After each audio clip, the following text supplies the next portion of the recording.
couple of times, obviously, when Phil was visibly frustrated the way things were going for him and the team, and I think to the point where even you had to talk to him. And I'm just wondering what would have been said, and do you prefer to see a guy react that way? I think you guys take things out of context. You guys have no idea what conversations go on the bench. You know, so guys, it's an emotional game out there. Guys are heated, and you know, they're heated for all the right reasons, because they're invested. They want to win. And so, you know, do we have some exchanges on the bench? Sure we do. And we encourage it, because I think it helps our game. So, you know, just because a guy gets a little bit emotional on the bench, you know, for me, I think it helps our overall team game. I think progress is made.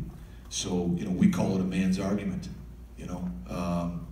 That's the way it is. I think lines go back and forth and talk to one another. I think it brings juice to the bench.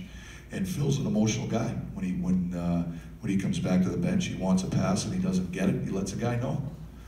I have no problem with that. I don't think our team has any problem with that. I think that's how we make progress. That's how we come together as a team.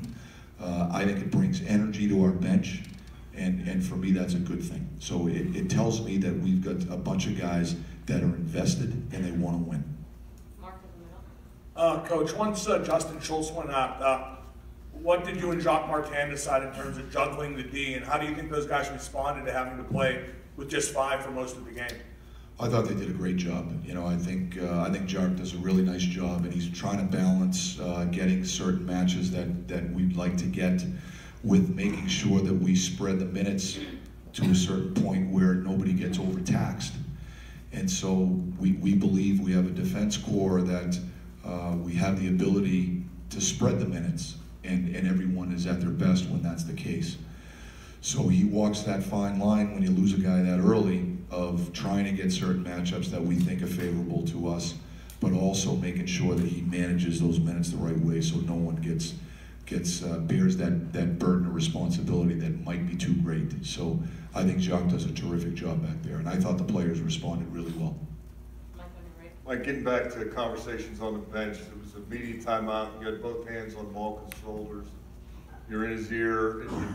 I don't know what to make of it. Was it instructional? Was it encouraging? I know what I want to make of it. You guys got too many cameras on the bench. Those conversations are between us, myself and the players. You know, and you know, they're usually conversations that involve plays that happen on the ice, or sometimes they're words of encouragement. Sometimes they're you know, they're reminders of making sure that we stay focused. So we have those conversations as coaches with those guys a lot. If I could just follow, was the mood pretty good throughout? Yeah, oh yeah. You had reason to get frustrated if you wanted to tonight. How'd your bench take the injuries and not being able to score? They were fine. They were fine. You know, listen, it's hockey. And what I love about this group of players is we can win different ways. You know, we have some talented guys, but we don't have to be in a game, you know, we don't have to win a game 7-6.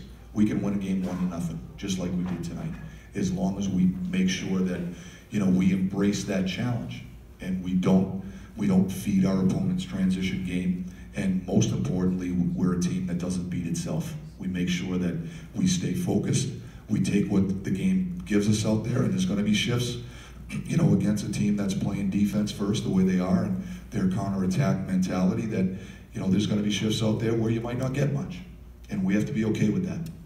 And that's fine, because they're not getting much either. So I think that's the mindset that we have to have.